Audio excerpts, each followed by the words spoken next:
हजरत मालिक बिन दिनार फरमाते मैंने 60 हज किए। एक हज के मौके पर मैंने बड़ा रश देखा, लाखों का इज्तिमा हुआ। कहते लाखों का मजमा था तो मेरे दिल में ख्याल आया, मैंने कहा अल्लाह इतने लोग आए हैं, इनका हज कबूल भी हुआ है कि नहीं।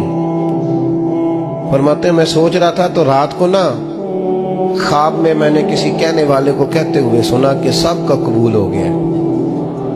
बल्ख का रहने वाला मोहम्मद बिन हारून बल्खी है, उसका हज कबूल नहीं। फरमाते शहरों के अलग-अलग खैमे लगते थे। अब भी आप हज करने जाएं तो पाकिस्तानियों की रिहाइशें अलग होती हैं, इंडियन की अलग, बांग्लादेश के अलग, मिस्री, यमनी, सब लोग अलग-अलग रिहाइशें होती, झंडे लगे होते हैं मुल्कों के। कहते मैंने सवेरे उठ के ढूंढना शुरू कर दिया, ढूंढता हूं वो बंदा मिले। कहते जहां बल्ख शहर के लोग रहते थे वहां चला गया तो मैंने लोगों से पूछा तुम में मोहम्मद बिन हारून बल्खी कौन है।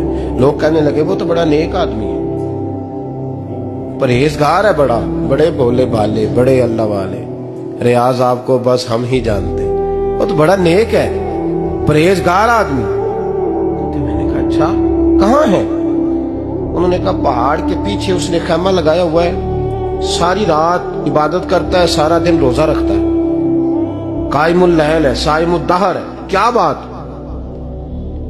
फरमाते मैं उन लोगों की बात सुन के हैरान हो गया कि मुझे क्या बताया गया, ये क्या कह रहे हैं। फरमाते मैं पहाड़ के पीछे गया। हजरत मालिक बिन दिनार अलैहि रहमा फरमाते हैं जब मैं वहां पहुंचा तो मैंने उस शख्स को मुसल्ले पे बैठे देखा। कसरत इबादत के आसार उसके वजूद पर नजर आ रहे, सीधा बाजू उसका कटा हुआ था। फरमाते 2 रकते मुकम्मल करके ना मैंने उससे अस्सलामु अलैकुम कहा तो मुझे कहने लगा वालेकुम सलाम, आप मालिक बिन दिनार हैं। मैंने कहा बड़ी इसकी फिरासत है। फरमाते फिर उसने ठंडी सांस ली, कहने लगा आपको ख्वाब आई होगी कि मेरा हज कबूल नहीं। फरमाते मुझ पर और बिजली गिरी कि क्या कह रहा। मैंने कहा यार लोग भी तेरी तारीफ कर रहे हैं और तेरी बसीरत भी बड़ी है, तो ये माजरा क्या है। कहने लगा आप ना पूछें। ये कह के उसने रोना शुरू किया, देर तक रोता रहा। मैंने कहा नहीं यार तू बता। कहने लगा नहीं आप ना पूछे, आप नाराज हो गए। मैंने कहा मैं नहीं होता, तू बोल ना। कहने लगा हुजूर 24 साल हो गए मुझे हज करते हुए, 24 साल, 24वां हज है मेरा, और हर साल कोई अल्लाह का वली आके बताता है कि जा चला जा तेरा कोई नहीं कबूल। बेपरवाही वेख सज्जन दी जिथे किसे दी पेश न जावे, उन्हें ताजा वाले दर दर रोले ते मंगतियां तख्त बिठावे। आजम किसे नु कारा मिलदा ही कोई काबे ओ खाली आवे। कहते हैं उसने मुझे कहा हुजूर 24वां हज है, हर साल कोई बताता है। मैंने कहा तेरी गलती। कहने लगा मैं अपनी माँ का नाफरमान। मैंने कहा वाकया क्या हुआ। कहने लगा हजरत अल्लाह ने मुझे दौलत दी, माल दिया, जमीनें दी तो मैं अय्याश हो गया। इमाम मालिक बिन दिनार रहमतुल्लाह अलैह फरमाते मुझसे कहने लगा पैसे आए तो मैं अय्याश हो गया। रमजान का महीना था, असर के बाद मेरी अम्मा इफ्तारी की तैयारी कर रही थी, मैं गया, मैंने कहा शराब पी हुई, अम्मा रोटी दे। तो अम्मा कहने लगी शर्म कर, शर्म कर, रोजा रखा नहीं तो जिन्होंने रखा है उनका तो ख्याल कर। कहते अम्मा की बात का मुझे गुस्सा लगा। मैं कहा करता हूं बदनसीब है वो बेटा जिसका बाप उससे बात करते हुए डरता है कि पता नहीं कहां से बोलेगा। बदनसीब नहीं वो बेटा जिसकी माँ उससे बात करते हुए सहम जाती है कि पता नहीं कौन सी बोली बोलेगा। बदनसीब नहीं कि माँ बाप भी जिससे खोल के बात ना कर सके।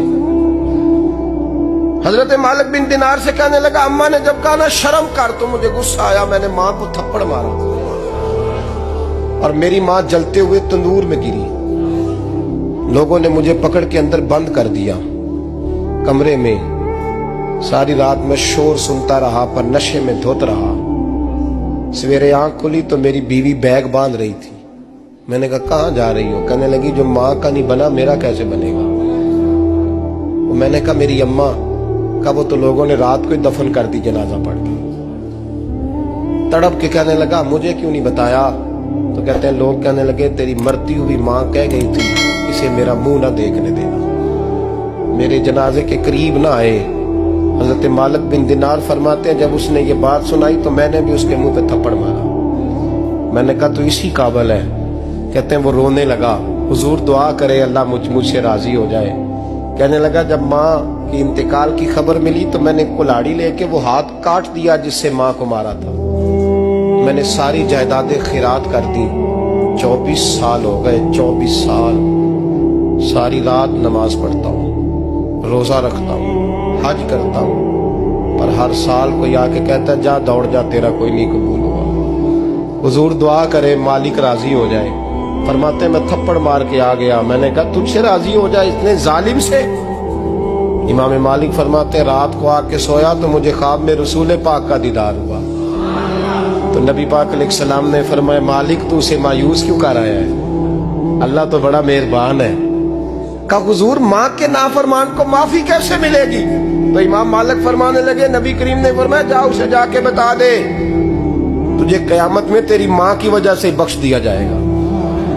کہا حضور اماں کی وجہ سے کس طرح؟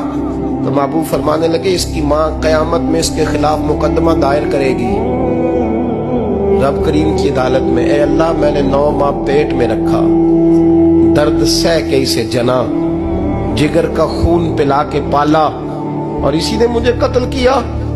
رب کریم اس کی ماں کا مقدمہ سن کے کہے گا اٹھاؤ اس کو دوزخ میں پھینکو, اس نے ماں جلائی تھی اسے بھی جلاؤ. محبوب فرمانے لگے جب پکڑ کر کے مالک اس کو محمد بن ہارون کو لوگ لے جائیں گے نا جہنم کی طرف, ابھی فرشتے گھسیٹیں گے ہی تو پلٹ کے پھر اماں کی طرف دیکھے گا, اور دوسری دفعہ پھر گھسیٹیں گے تو پلٹ کے دیکھے گا, اور تیسری دفعہ پھر پلٹ کے کہے گا اماں یہ مجھے جلانے لگے, اماں یہ جہنم میں پھینکنے لگے. میرے حبیب فرمانے لگے وہ جل کے مرنے والی ماں وہاں بھی بول پڑے گی, کہے گی یا اللہ چل میں نے معاف کیا تو بھی معاف کر دے, اے اللہ میں نے معاف کیا تو بھی معاف کر دے, اللہ تو معاف کر دے اسے.